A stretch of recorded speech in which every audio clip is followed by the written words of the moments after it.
येवल्यात युरियाचा काळा बाजार, 334 बॅग जप्त, तिघांवर गुन्हा.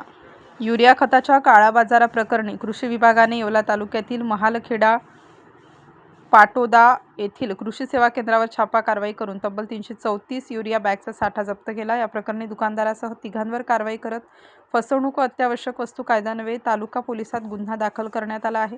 पंचायत समितीचे कृषी अधिकारी सुनील विटनोर व जिल्हा गुणवत्ता नियंत्रण निरीक्षक हितेंद्र पगार यांनी संबंधित कृषी केंद्राची तपासणी केली. ई-पॉज मशीनमध्ये 667 युरिया बॅगचा साठा दाखवला जात असताना प्रत्यक्ष दुकानात फक्त 333 बॅगा आढळल्या.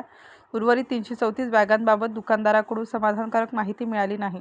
कृषी विभागाने खुलासा करण्यासाठी 2 दिवसांची मुदत दिली होती. दरम्यान 13 मे रोजी रात्री कृषी विभागाच्या पथकाने पुन्हा छापा टाकला असता यातील गैरव्यवहार उघडकीस आला.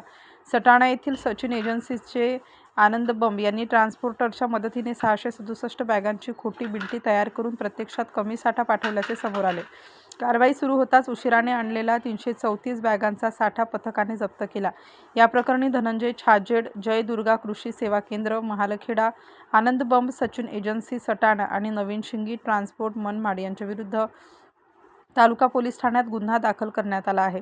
कृषी विभागाने दुकानातील साठा रजिस्टर, बिल पुस्तके, 13 ट्रान्सपोर्ट बिल्ट्या आणि 11 टॅक्स इनव्हाईस जप्त केले आहे. तसेच सुमारे 88,578 रुपये किमतीचा युरिया साठा विक्रीबंद आदेशाने जप्त करण्यात आला. कारवाई येवला पंचायत समितीचे खत नियंत्रण निरीक्षक तथा कृषी अधिकारी सुनील विटनोर, जिल्हा गुणवत्ता नियंत्रण निरीक्षक हितेंद्र पगार, मोहीम अधिकारी दीपक सोमवंशी यांच्या नेतृत्वाखाली करण्यात आली. स्टार न्यूजसाठी मोहसिन पठाण, नाशिक.